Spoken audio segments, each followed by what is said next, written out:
This is Southern Gypsey Queen, a South African rock band that breaks all stereotypes you might have about white South Africans.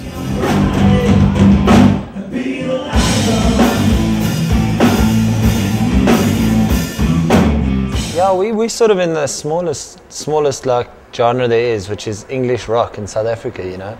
But it's taken us a while, but we got a movement going, people that are following us, not just for the music, that are into what we believe in, which is cool, you know, makes it like a really cool thing to do. So it's rewarding, and yeah. Southern Gypsey Queen is a four-piece band that is literally a family. Gareth Wilson is the singer, his brother Paul plays drums, his wife Tammy plays bass, and childhood friend Tace plays lead guitar. Their socially conscious music is an expression of life in South Africa, in all its tragedy and beauty. Whatever pisses us off, we sing about it, you know. And whatever makes us happy, we sing about that too. So if you listen to our songs, a lot of it is about, we come from the Eastern Cape, which is the poorest, the biggest, but the poorest province in South Africa, you know. So we've we've seen South African life at its worst, you know. We came from a really reserved, small little town, you know, predominantly an Afrikaans town, which in the old days would be considered even more conservative, you know. And so we grew up, it was hard for kids like us, because we were in junior school when the first black kids were allowed to come to school with us, and that's how we met Tukoza, we met you through, you know.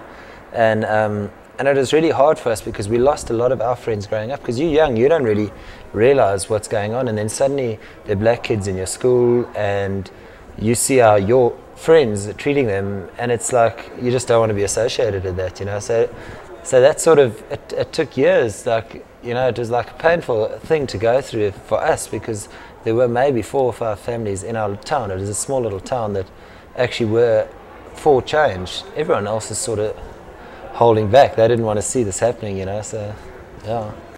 The upbringing of the band members shapes their current outlook on South Africa, as well as the direction they take with their music.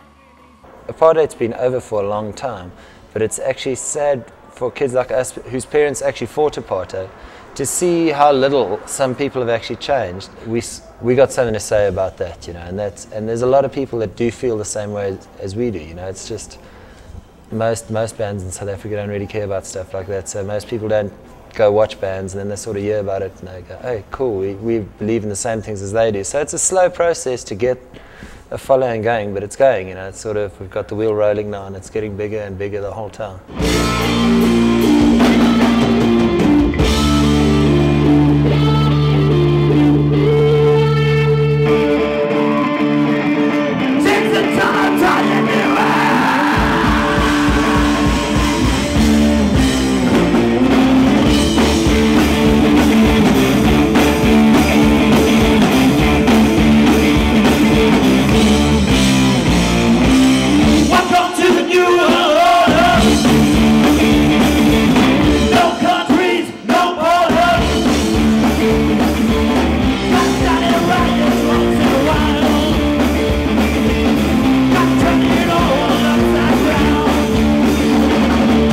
All through apartheid, as young kids, our parents used to tell us that, listen, the whole country calls Steve Biko a terrorist, but he's not. This is a freedom fighter, you know. Nelson Mandela, this is a freedom fighter. So we sort of had a different outlook to it. Some of our friends were like, how can they let these terrorists back in the street? And we're going, dude, you know. But I'd like to think most people have come around, but unfortunately there's still a lot of people that haven't, you know, from black and white, you know. There's still a lot of hate there, which is something we sort of figure through music. Maybe we can do our little bit, you know, in uniting guys like that, because it is, when you're in the mosh pit, color doesn't matter, you know, and that's the sort of thing. And we have seen people like come to us and they go, geez, dude, your songs just open up our eyes, and we're like, well, that's why we do it, you know. As much as we love playing, that's really why we do it, you know. If the band's mindset and politics are visible through their music, they're even more visible on Gareth's arms. He literally wears his beliefs on his sleeves. Well, what I'm doing with this sleeve, this one's sort of dedicated to all the like fathers of that fought apartheid, you know, which is obviously my favorite. We're from the Eastern Cape, so Steve Biko comes like, that is the first one. I had to have that one there, you know. And I'm Son of the Soil? Yeah, Son of the Soil. I'm doing one of Nelson Mandela coming up the sleeve here, and this is all African theme, you know. I want to have Biko, Mandela, and maybe Tambo. So I've got the three big players that the guys I loved, you know, and maybe even Archbishop Desmond Tutu somewhere on the sleeve. And then I actually want the word faith, which is basically just, you know, a reminder that even when morally things are looking crap, you always should hopefully hope there's some more of these people that are going to rise up, you know. And yeah, I've got a Psalm 23, and it's just though I walk through the valley of the shadow of death, that whole thing, Psalm 23, you know. Oh, fear no evil, for you're with me, kind of thing. Like, I grew up with all of this, you know, and grew up with rock and roll.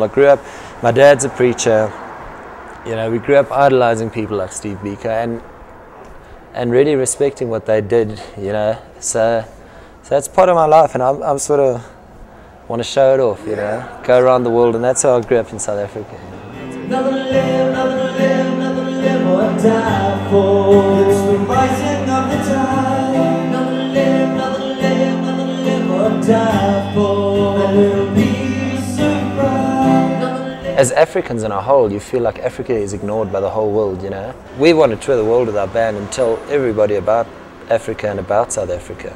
But we will be South African forever, and it's always be our home, and we'll always come back here after every tour, you know. A lot of our friends have moved to Canada, to Australia, to the UK, and they all come back and they go, there's nowhere like home, you know. So what? You have to lock your houses up and stuff, but you know, it's his home, you can't change that.